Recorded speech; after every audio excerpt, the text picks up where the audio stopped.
کیا آپ جانتے ہیں کہ ڈونلڈ ٹرمپ کا ہر متنازع بیان ایک سوچے سمجھے منصوبے کا حصہ ہے؟ ایک ایسی حکمت عملی جو ناقدین کو خاموش اور عوام کو کنفیوز کر کے رکھتی ہے۔ آئیے جانتے ہیں فلڈنگ دی زون کا راز۔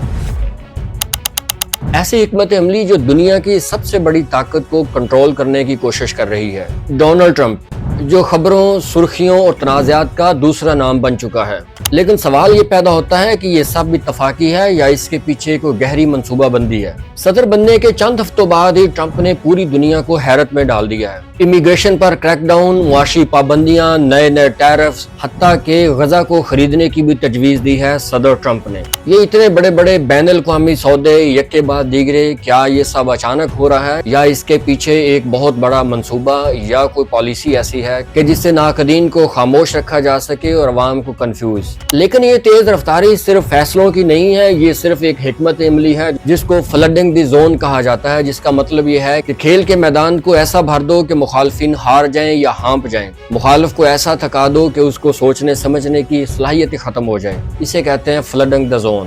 یہ اصطلاح flooding the zone American football team میں استعمال ہوتی ہے، جس کا مطلب یہ ہے کہ مخالف کھلاڑی کو یا مخالف ٹیم کو اس طرح الجھایا جائے کہ وہ ہانپ جائے، تھک جائے اور ہار جائے۔ اس اسٹریٹجی کا مقصد یہ ہوتا ہے کہ مخالفین کو مسلسل دباؤ میں رکھا جائے، ان کو کنفیوز رکھا جائے یا ان کو پریشان کیا جائے۔ یہ ایسے ہی ہے جیسے آج کل ٹرمپ کر رہے ہیں کہ اپنے فیصلوں، اپنی باتوں، اپنے تقریروں اور بیانات سے اپنے مخالفین کو ایسے الجھا کے رکھتے ہیں کہ ایک کے بعد ایک بیان، یک کے بعد دیگرے پالیسیاں، کہ ناقدین ایک پر سوچتے ہیں تو دوسری آ جاتی ہے، دوسرے پر سوچتے ہیں تو تیسری آ جاتی ہے اور وہ ہانپ رہے ہیں، تھک رہے ہیں۔ ایون نیئرمین، ایک مشہور کمیونیکیشن آفیسر، یہ کہتے ہیں کہ ٹرمپ صرف ایجنڈا سیٹ نہیں کرتے، اس پر عمل درآمد بھی فوری کرتے ہیں تاکہ کوئی بھی ایجنڈا اتنا لمبا نہ چلے کہ مخالفین اس پر ناقد بن جائیں اور اس پر مسلسل تنقید ہونا شروع ہو جائے۔ یعنی جتنا زیادہ شور ہوگا اتنی توجہ کم ہوگی، ناقدین تھک جائیں گے، عوام کنفیوز ہو جائے گی اور ٹرمپ اپنی خبروں میں چھائے رہیں گے۔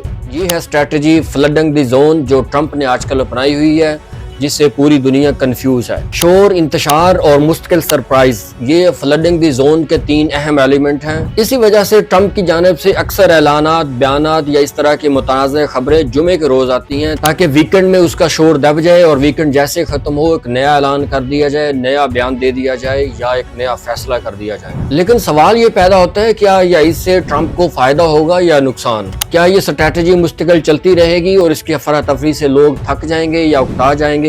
2026 میں ہونے والے مڈ ٹرم انتخابات پہ اس کا کیا اثر ہوگا، یہ تو آنے والا وقت ہی بتائے گا۔ ماہرین کا خیال ہے کہ اگر صدر ٹرمپ نے یہی پالیسی جاری رکھی تو ناقدین تھک جائیں گے، عوام سننا چھوڑ جائیں گے اور اس اسٹریٹجی کا کوئی اثر باقی نہیں رہے گا، کیونکہ کوئی سننے والا نہ ہو تو شور بھی بے معنی ہو جاتا ہے۔ کیا ٹرمپ کی یہ حکمت عملی کامیاب ہوگی یا ان کے زوال کا سبب بنے گی، یہ ہم اگلی ویڈیو میں ڈسکس کریں گے۔ اگر بین الاقوامی سیاست اور سیاست میں چلی جانے والی اس طرح کی چالیں آپ مزید سمجھنا چاہتے ہیں تو ہمارا چینل سبسکرائب کر لیں، بیل آئیکن کو دبا دیں تاکہ اس طرح کی ہر آنے والی ویڈیو آپ تک پہنچ سکے اور آپ اس کو انجوائے کر سکیں۔